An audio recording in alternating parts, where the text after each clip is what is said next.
Hello, welcome to math GB. আমি তোমাদেরকে মাধ্যমিকে যে সমস্ত অঙ্কগুলো ভীষণ পরিমাণ আসে সেই সমস্ত অঙ্কগুলো কিন্তু পরপর তোমাদেরকে করিয়ে দিচ্ছি। আজকে হচ্ছে পাটিগণিতের এই অঙ্কটা মাধ্যমিক পরীক্ষায় আমার দেখা অনেকবার এসছে, এটা 5 নম্বর দেওয়া হয়। তো সবার প্রথমে কি বলছে, দুই বন্ধু যথাক্রমে 40,000 টাকা এবং 50,000 টাকা দিয়ে একটি যৌথ ব্যবসা শুরু করেন। তাদের মধ্যে একটি চুক্তি হয় যে লাভের 50% নিজেদের মধ্যে সমানভাবে ভাগ করে নেবে এবং লাভের অবশিষ্ট অংশ বলছে মূলধনের অনুপাতে ভাগ হবে। বলছে প্রথম বন্ধুর লভ্যাংশের পরিমাণ যদি দ্বিতীয় বন্ধু অপেক্ষা 800 টাকা কম হয় তবে প্রথম বন্ধুর লভ্যাংশ কত। এখন কিভাবে করবে, সবার প্রথমে বলি এই অঙ্কটা কিন্তু ভীষণ পরিমাণ মাধ্যমিকে আসে, ঠিক আছে? তো এবং অংশীদারি কারবার থেকে একটা প্রশ্ন থাকে, ওই জন্য অংশীদারি কারবারটা তোমরা ভালোভাবে গুরুত্ব দাও। চলো আমরা তোমাদেরকে খুব সহজভাবে সমাধান করে দেওয়ার চেষ্টা করছি। সবার প্রথমে আমরা যে লাভের পরিমাণটা সেটাকে আমরা ধরে নেব। এখানে আমি তোমাদেরকে এক্স ধরলেও হবে, আমি কিন্তু একটু 4x ধরছি, তাহলে আমার কিন্তু সুবিধা হবে। মনে করছি মোট লাভটা 4x, কোনো অসুবিধা নেই, ধরতেই পারি। মনে করো এক্স না ধরে আমি 4x ধরবো। কেন ধরছি? কারণ আমার সুবিধা হবে ক্যালকুলেশানে। হ্যাঁ, তাহলে 4x যদি আমি লাভটা ধরি তাহলে 50% মানে কি অর্ধেক, তাহলে 2x টাকা তারা কি করবে সমানভাবে ভাগ করবে। তার মানে প্রত্যেকে কত করে পাবে, x টাকা করে পাবে। এই যে দেখো কোনো নিচেই কোনো সংখ্যা থাকছে না, আমাদের কিন্তু ক্যালকুলেশনের সুবিধা হবে। তাহলে তারা প্রত্যেকে কত করে পাবে, x টাকা করে। এই লাইনটা একদম ঠান্ডা মাথায় বুঝে নাও। লাভের যে পরিমাণটা সেটা আমি 4x ধরছি। যদি কেউ x ধরে তাহলে এইটা হবে তোমার প্রথমে হবে x/2, তারপর এটা আবার x/4 হয়ে যাবে। ওই যে এই বাই 4টা আমি যাতে না রাখি, ওই জন্য আমরা কিন্তু ওটা 4x ধরে নিচ্ছি। তাহলে 4x যদি ধরে নিই, 2x পরিমাণ টাকা তারা সমানভাবে ভাগ করে নেবে, আর 2x পরিমাণ টাকা তারা কিন্তু মূলধনের অনুপাতে ভাগ করবে। যেহেতু 4x থেকে 2x চলে গেছে আর 2x থাকছে, তাহলে আর বাকি 2x টাকাটা তারা মূলধনের অনুপাতে ভাগ করে নেবে। এই দুটো স্টেপ তোমাকে বুঝতে হবে, ব্যাস।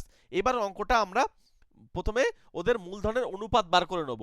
মূলধনের অনুপাত কি, প্রথম বন্ধু দ্বিতীয় বন্ধুর মূলধনের অনুপাত, এই যে 40,000 আর 50,000 তাদের অনুপাত হচ্ছে 4:5। ক্লিয়ার?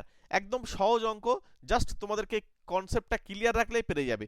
এবার চলে এসো, এবার হচ্ছে প্রথম বন্ধুর যে ভাগ, মূলধনের অনুপাতে যে টাকাটা ভাগ হচ্ছে সেটা হচ্ছে 2x টাকাটা। তাহলে প্রথম বন্ধু কত পাবে, 4 দুজনের যোগফল নিচে চলে যাবে, এই যে 9, উপরে 4 হলো নিচেই 9, তাহলে হচ্ছে 8x/9।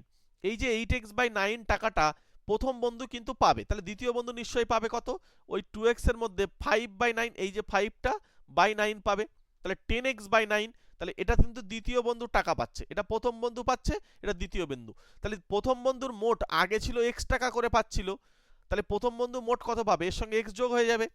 তাহলে প্রথম বন্ধুর মোট যদি বলা হয় তাহলে এক্স প্লাস 8x/9, দেখো একদম ছবির মতন বোঝা যাচ্ছে। তাহলে এক্স প্লাস 8x/9, তাহলে 17x/9। এত টাকা কে পাচ্ছে, মোট মোট প্রথম বন্ধু পাচ্ছে, কারণ আগে তো এক্স টাকা পাচ্ছে, সেটা যোগ করে দাও। দ্বিতীয় বন্ধু কত পাবে, এক্স 10x/9 মানে হচ্ছে 19/9। এত টাকা কে পাবে, দ্বিতীয় বন্ধু। এবার প্রশ্ন মতে বা সত্য মতে যাই বলো, প্রশ্ন অনুযায়ী এই প্রথম বন্ধু দেখো এখানে কত পেয়েছে, 17x/9। তার মানে এই প্রথম বন্ধুর যে লভ্যাংশ, প্রথম বন্ধুর লভ্যাংশের পরিমাণ দ্বিতীয় বন্ধু অপেক্ষা 800 টাকা কম। তাহলে প্রথম বন্ধুর লভ্যাংশ সমান সমান দ্বিতীয় বন্ধু থেকে 800 টাকা বিয়োগ করলেই সমান হবে। তাহলে এইটাকে আমার এবার সমাধান করতে হবে। এই 19x/9টাকে আমরা এক পাশে নিয়ে আসলাম মাইনাস করে, ও পাশে 8।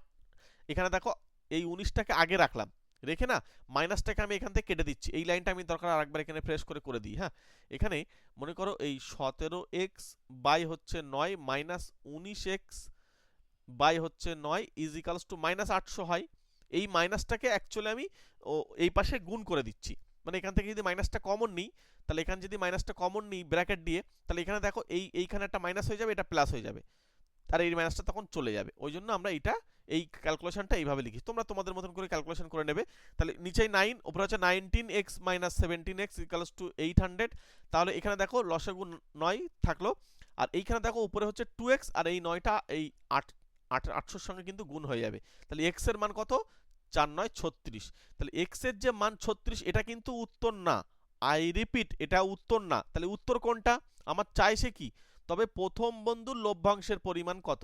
এখানে প্রশ্নটা এরকমও করতে পারে যে মোট লাভের পরিমাণ কত, তখন তোমাকে কিন্তু এটা সঙ্গে একটা 4 দিয়ে গুণ করে নিতে হবে। কেন 4 দিয়ে গুণ করতে হবে? কারণ তুমি 4x লাভ ধরেছো তাই, ঠিক আছে। তখন তোমার এর সঙ্গে 4 দিয়ে গুণ করে নিতে হবে। তো 4 দিয়ে গুণ করলে 14440 এটা হবে। তো এখন আমি ওই দিকে যেতে চাইছি না। তো এবার আমাদের যেহেতু প্রথম বন্ধুর লভ্যাংশ মানে হচ্ছে আমাদের বার করতে হবে 17x/9, এইটা আমাদের কিন্তু ক্যালকুলেশন করতে হবে। অর্থাৎ x এর মানটা আমরা এখানে বসিয়ে দিলাম, দিয়ে এখানে হচ্ছে 17 ইন্টু এই 3600 বাই হচ্ছে আমাদের 9। এবার এটা দিয়ে কাটলে দেখো এখানে 4 হয়, 4 7 68। তাহলে প্রথম বন্ধু অ্যাকচুয়ালি 6800 টাকা কিন্তু পেয়েছিল, ঠিক আছে। প্রথম বন্ধু কত পাচ্ছে? 6800 টাকা কিন্তু আমাদের কিন্তু পেয়ে যাচ্ছে। ওকে, ব্যাস এতটুকু করলেই তোমাদের কিন্তু 5 নম্বর দেওয়া হবে, ঠিক আছে। এবং তোমাদেরকে একটা কথা বলি, এরপরে দেখবে আমরা কিন্তু মাধ্যমিকের খাতা কিভাবে লিখতে হয় তার কিন্তু ছবি সহ আমরা কিন্তু এর পরের ক্লাসটাতে তোমাদেরকে আলোচনা করব। তোমরা এর পরের ক্লাসটা দেখতে থাকো, ঠিক আছে। তোমরা কিন্তু এর পরের ক্লাসটাতে দেখবে আমরা মাধ্যমিকের খাতা নিয়ে, খাতাটা কেমন দেখতে হয়, কিভাবে ফিল আপ করতে হয়, কিভাবে ভালো নাম্বার তোলা যায়, তার কিন্তু ক্লাসটা বা ভিডিওটা এর পরেই কিন্তু আমরা দিচ্ছি। তোমরা এরপরে একটু সচেতন থাকো, দেখবে তোমরা কিন্তু সঙ্গে সঙ্গে নোটিফিকেশান পেয়ে যাচ্ছ। ওকে, চলো, যদি আমাদের সঙ্গে স্পেশালভাবে ক্লাস করতে চাও, আমরা এরকম অঙ্কগুলোকে টাইপের মাধ্যমে সুন্দর করে বোঝানোর চেষ্টা করি, অবশ্যই আমাদের এই নাম্বারের সঙ্গে যোগাযোগ করে নিও, ঠিক আছে। আমাদের পিডিএফ নোটস আছে, সেই পিডিএফ নোটসও যদি নিতে চাও মাধ্যমিক সাজেশান হিসাবে, ঠিক আছে। যারা মাধ্যমিকের পরে 26-27 যারা মাধ্যমিক দেবে, তো তাদের জন্য আমাদের কিন্তু সাজেশান নোটস আছে। এবং ম্যাথের বই, বিশেষ করে আমরা ম্যাথ পার্টটাকে তোমাদেরকে সাজেস্ট করি, ম্যাথের বই যদি তোমরা আমাদের কাছ থেকে নিতে চাও, আমরা বেটার বেস্ট যে বুকস, যে তোমাদের জন্য সুবিধা হবে, এইভাবে একদম সুন্দর করে সাজিয়ে গুছিয়ে তোমাদের জন্য বই রেডি করছি। তোমরা চাইলে আমার এই নাম্বারের সঙ্গে যোগাযোগ করে নিও। এবং আমাদের কাছে যদি মনে করো অফলাইনে বা অনলাইনে পড়বে, এরপরে বিশেষ করে ক্লাস 11 এবং ক্লাস 12-এর জন্য, তাহলে আমাদেরকে এই নাম্বারে যোগাযোগ করে নিও, কন্ট্যাক্ট করে নিও, কোথায় কি কিভাবে পড়ানো হয় না হয় তোমরা জেনে যেতে পারবে।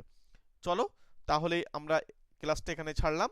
প্রত্যেকে ভালো থেকো, সুস্থ থেকো, প্রত্যেককে thank you, all the best.